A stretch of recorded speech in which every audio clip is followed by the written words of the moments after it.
I think architectural education sets you up really well for any industry, but I think it gives you a really wide range of understanding, or an ability to understand a wide range of things. I'd say the biggest value is the ability to critically think as well and really open your mind, and I think that's one of the most valuable skills you have for any profession, not just architecture.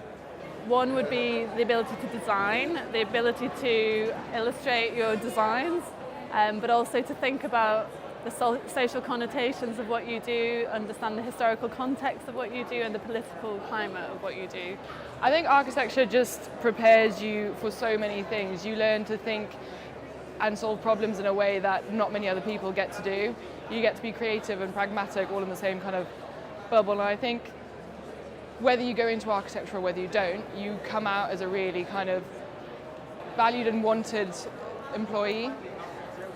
In terms of skills and mindset, obviously it's a marriage of art and science, subjects that I'm interested in. So in that respect, I think you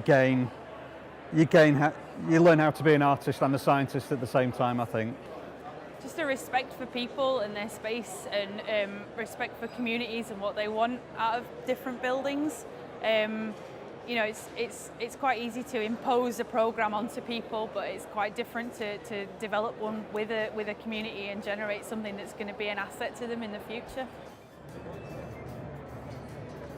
The way in which we design buildings and cities will change.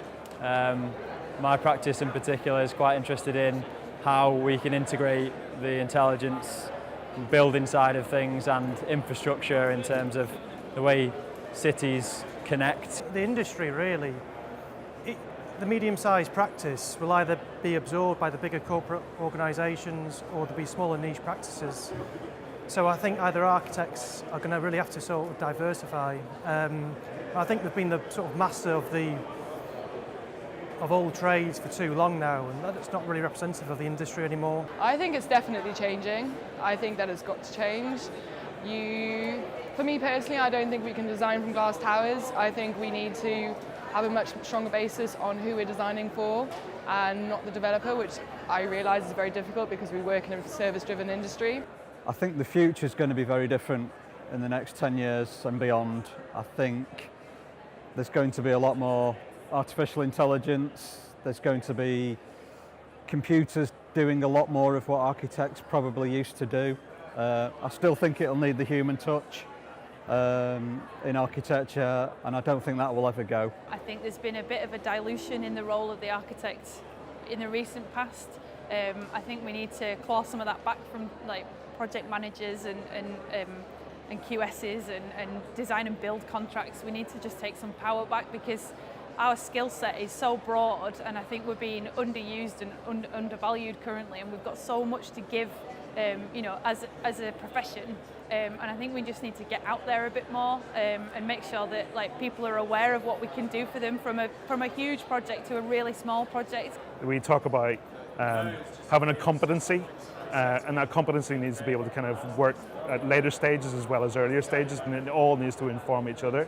And as typologies, the lines blur between office design and residential design and amenities that are around both, and how all these kind of sectors and typologies, how one kind of thing can inform the next, and the flexibility that needs to be inherent in all of those, as well as the sustainability and kind of environmental factors are all kind of underpinning all those things. So I think architecture as a profession has got a real leading charge at the minute to be the future kind of ambassadors for good design and good placemaking and creating a better place.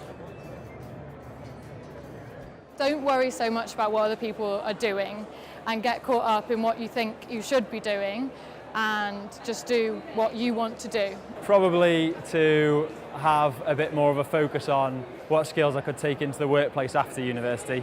Obviously at university you're very focused on completing projects in the here and now, and I think if I'd have known a little bit more about how the real world works, I might have tried to take and train and learn some more skills that were more directly applicable to the workplace. Stick at it, work hard. Don't be put down by failure, you know, it just makes you stronger, I suppose. I would give myself the advice of not to work crazy hours and try and just take it easy. Don't stress about finding a job, you will find one. But I think just try and make the most of any opportunity you're given, and don't be afraid to ask for something. That's one thing I found in my year out. You don't ask, you don't get. My advice would be to still do architecture because it's something, I think it's something you're born to do in a lot of cases. Some people do go into it, but probably have a bit more fun at university because I took it a bit too seriously. Just to be a bit more like free with yourself and be a bit more free with your ideas. I think I was very concerned about looking stupid, and I think really like I would have experimented a lot more, certainly in undergrad, with the ideas I was working with and things, and maybe not tried quite so hard to make a building that worked. Certainly in the first couple of years. I'd probably say to myself, enjoy yourself a little bit more. Don't work too hard, but also the work that you do, try and enjoy that because you'll get the most from it.